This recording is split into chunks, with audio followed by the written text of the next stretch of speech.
Everyone is hyping the new Pimax Play Evo update as an astonishing leap forward, and for good reason.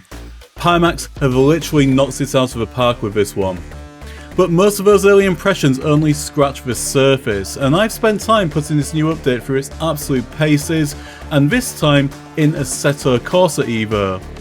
And while the huge performance gains are exactly what we've been waiting for, there is one major detail regarding the SBoys3 driver that you need to consider before you load into the grid. In this video I'll be testing the Audi R8 LMS, the Ferrari 296 GT3, the Lamborghini Huracan, and more, and we'll be taking a look at performance, and I'll be sharing my settings with you to get the very best experience and show you how it all works. Let's get straight to the track right after this.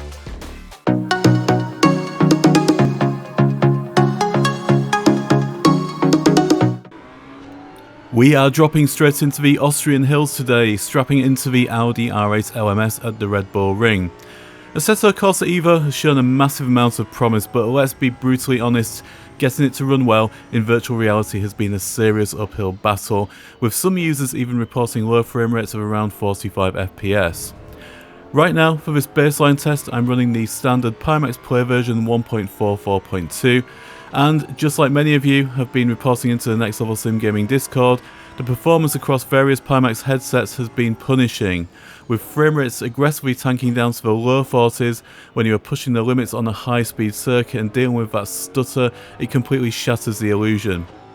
But make sure you stick around, because everything you are looking at right now is about to be completely flipped upside down. Later in this video we're going to be making a fundamental change that takes this unplayable, sluggish scenario and turns it into one of the most fluid VR racing experiences I've had all year. The performance jump is huge, let's get into it. We've swapped out of the Audi for the Ferrari 296 GT3, and we are tackling the legendary high-speed sectors of Spa-Francorchamps. Now, I want you to pay close attention to what is on screen right now, because this is a visual representation of my absolute best, highly optimized settings for Assetto Corsa Evo. Up to this point, after hours of tweaking every single slider and pushing the headset to its absolute limits, the absolute maximum performance I could squeeze out was 68 frames per second at 90Hz. It was playable, sure, but it wasn't that flawless locked-in experience that we demand.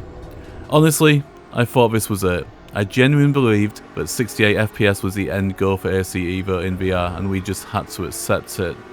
But as you're about to see, how wrong was I? Because the performance ceiling wasn't the sim itself. Get ready, because the breakthrough I'm about to show you is absolutely huge, and it changes absolutely everything. To really drive this point home, we are jumping into one of my absolute favourite combinations, the Lamborghini Huracan on the legendary Nürburgring Nordschleife. We are still running on Pimax Play 1.44.2, and I wanted to see if throwing the car around Nords would yield any better results. But to look at the telemetry on screen, we are still hard stuck at no more than 68 frames per second. And to even maintain that 68 FPS, I had to completely compromise the visual fidelity. I have the majority of in-game settings turned all the way down. When you're running a high-end system with an RTX 5090, having to completely gut the graphics to barely get by is a massively frustrating experience. We have phenomenal sim, top-tier VR hardware, but a software bottleneck that is ruining the immersion. Just a week ago, I reported directly back to Pimax that Assetto Corsa Evo was still essentially unplayable in VR, aggressively tanking down to around the 60 frames per second mark. But with this brand new Pimax Play Evo update and the SBoys3 driver, Pimax hasn't just fixed the issue, they are destroying the competition. I'm seeing a massive jump in my own testing, climbing up from a sluggish 68 FPS right up to a buttery smooth locked 90 FPS. And the best part is, this isn't just exclusive to the Dream Air. Pimax Slam headsets have now also been fully updated to run with the SBoys3 driver. And the performance reports are flooding into my Discord right now, and these are absolutely wild. For example, two of my Discord mods, El Hydro and Aaron, are both running Pimax Supers. And we're talking 50 ppd and ultra-wide models. And they are both locking down a rock-solid 90 FPS. Now, when you can push that kind of extreme resolution and the screen width at a flawless frame rate, the immersion is unmatched. And it's not just on sim racing. Sarah, also a member of my Discord, has an incredible YouTube channel, and she does Microsoft Flight Simulator gameplay. And she has a Pimax Super Ultra Wide. Now just look on the right hand side of the screen at this incredible footage. She was blown away by the Pimax Play Evo updates and has done a short review which I'll leave linked in the video description. And be sure to add her on YouTube too. Whether you're on the Slam or the Lighthouse version, the Dream Air is a phenomenal piece of hardware. And you genuinely have to experience this for yourself to believe it. Let's take a look at some gameplay clips and an overview of how incredible this is. It's time to rewrite the script. We are stepping over to the brand new Pimax Play Evo update, strapping into the BMW M4 GT3 and heading right back into the Nürburgring. And you can also see that I'm also using throughout this video the incredible Studioform X1P facial interface, and there is also a brand new discount link in the video description, thanks to Studioform for hooking all viewers up with that discount. Now for full transparency, my benchmarks are strictly based on pure laps, not recording footage. Pimax Play Evo actually includes a built-in recording feature now, and I finally understand exactly why they added it, but more on that a bit later. My exact PC specs are up on screen right now, and I'm also running the Dream Air Lighthouse version for this run. Before I even looked at the benchmark data, the difference inside the headset was night and day. Everything felt significantly smoother. The visual detail was instantly more granular and crisp, but let's get straight to the point, 81 frames per second. Now keep in mind this is without the SBoys3 driver even being installed yet, and I was as giddy as a schoolboy, and I instantly ran over to the Discord to report these findings to the community. But trust me, if you think that 81 FPS on the base software is crazy, wait until you see what happens when we throw the SBoys3 driver into the mix. If you want to get your hands on a Pimax Dream Air, whether you've decided to go for the Lighthouse version or the Slam, as well as being able to grab a sweet discount and fast free shipping until the 10th of July, you also have one huge reassurance. And that is my role as your officially approved Pimax Sim Racing ambassador. But what does it actually mean for you?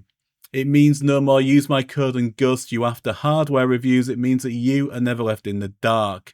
If you run into any issues during or after your buying process, I now have a designated direct Pimax representative so I can deal with them on your behalf. On top of that, I'm also in the Next Level Sim Gaming Discord every single day to help you with your setup, dialing in these new SBoys3 driver settings, or just having a general chat. So to get the absolute best deal, make sure you use the code NLSimGaming at checkout. It gets you that solid discount, locks you in with your free shipping before the 10th of July cutoff, and gives you the total peace of mind knowing that I've got your back. Full details are in the video description below. Also scan the QR code on screen here. We are back out on track attacking Brands Hatch in the Lotus Emira. And this time we are officially introducing the SBoys3 driver into the mix. I mentioned earlier that the new inbuilt recording function in Pimax Play Evo makes perfect sense now. Here is exactly why.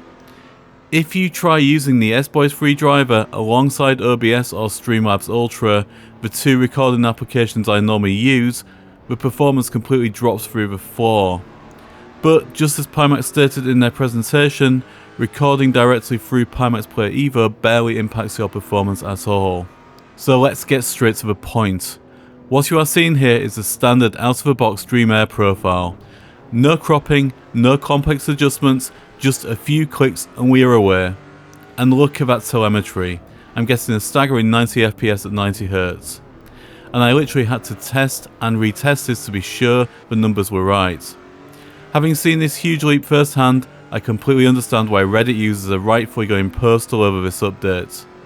This changes everything for the Next Level Sim gaming community, and the software bottleneck is finally lifted. I have officially now found my new favourite car in Assetto Corsa Evo, and it is an absolute monster. We are out on the track right now in the Ford Mustang GT3, and we are tackling Watkins Glen in the United States. Now historically, this specific track has been an absolute nightmare for VR performance. Up until today it was just a stuttering mess. In fact, I've never actually been able to properly race this circuit before because the frame rate drops were always far too severe to handle. But look at the telemetry right here and right now. Powered by the SBoys3 driver, we are putting a brilliantly smooth 80 frames per second, and of course I haven't forgotten to add some through the lens footage on the right hand side of the screen so you can see exactly how it looks for me too. As always, this was captured using my iPhone 17 Pro Max to give you that true representation of a visual clarity. Honestly, this run was so awesome, I loved every single minute of it. The sense of speed, the raw weight of the Mustang and the flawless tracking of the headset just clicked perfectly. I was having so much fun I actually ended up ditching the recording altogether, and I spent the rest of the session just chucking this Mustang around Glen a few more times, purely for the love of the drive. When an update is this huge, it makes you stop benchmarking and just lets you enjoy the simulation again, which of course is what it's all about. The Pimax Play Evo updates combined with the SBoys3 driver has completely rewritten the rulebook for Assetto Corsa Evo and also other titles too. And if you want to get your headset dialed in exactly like mine to replicate these 90 FPS results, head over to the Next Level Sim Gaming Discord right now. I've dropped my complete performance and in-game settings configuration in the dedicated channels for you to grab, and remember it's completely free to join my Discord too. If this video has helped you out, hit that like button, subscribe to the channel and let me know in the comments if the SBoys3 driver is transforming your frame rates too. A like and subscribe really helps the channel, and check out these other videos where I looked at Automobilista 2 and iRacing on the Dream Air, and I'll be back next week with something very special, so be sure to hit that bell icon to be notified when that video drops. I'll see you in the next one.